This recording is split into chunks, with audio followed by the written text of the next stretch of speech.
tired of feeling tired all the time? Constant stress and overwhelm can lead to a burnout, irritability, and total dissatisfaction at work, relationships, and in life. It's hard to keep a vehicle's engines going without fuel, and the same is the case with us. We can't function to our fullest potential when we burn out, and we must pause to nourish ourselves. Hello and welcome back to the deep dive series of the Being Miraculous podcast. And I'm your host and self-awareness coach Shweta Shivraman, helping you ask the right questions. Today, we're going to explore burnout, its symptoms, and what questions we can reflect on to bring some vitality and energy back into our lives.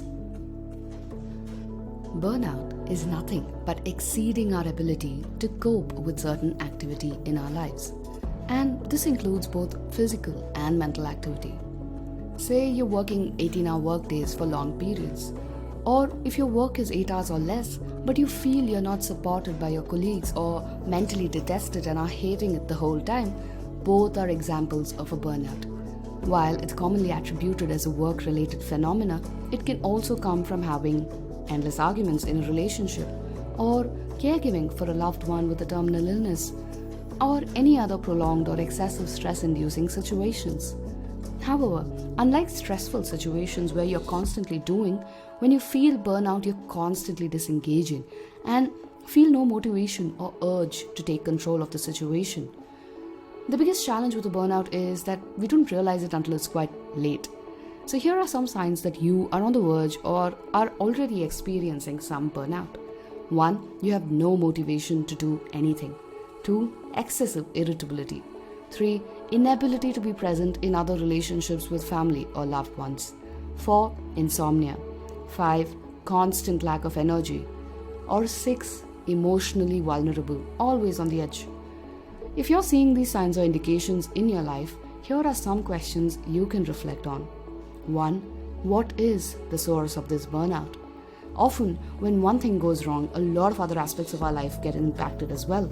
But it's important to understand and isolate the root cause of a burnout for better mitigation. 2. What can I do right away to ease the stress?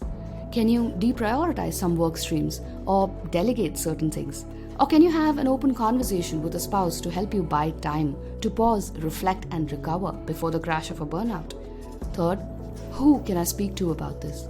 When we are overwhelmed or stressed, we start isolating ourselves and start living more in our heads, which makes it harder for those around us to connect with us. So instead of isolating, consciously ask yourself if there is someone you can trust and open up to about this. If it's not friends and family, it can be your therapist or coach, but don't keep it bottled up within you. 4. How can I find smaller joys in the process of resolving the root cause of my burnout? Ideally, if you're experiencing a burnout, chances are that the situation is complex and complicated. While you resolve that, it might be a good idea to find joys in the little things in the meantime. Maybe it is going for a 10-minute walk in nature, or talking to your mom for a few minutes every day, or sipping that freshly brewed coffee with love and attention, or reading a good book of fiction. Whatever it is for you, make sure that you take some time to enjoy the little things and connect with your true self.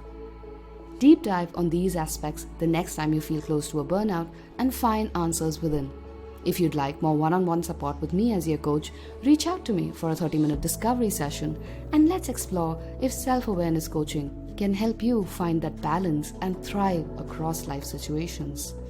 Until we meet again, this is Shweta signing off, hoping you have a fabulous week ahead.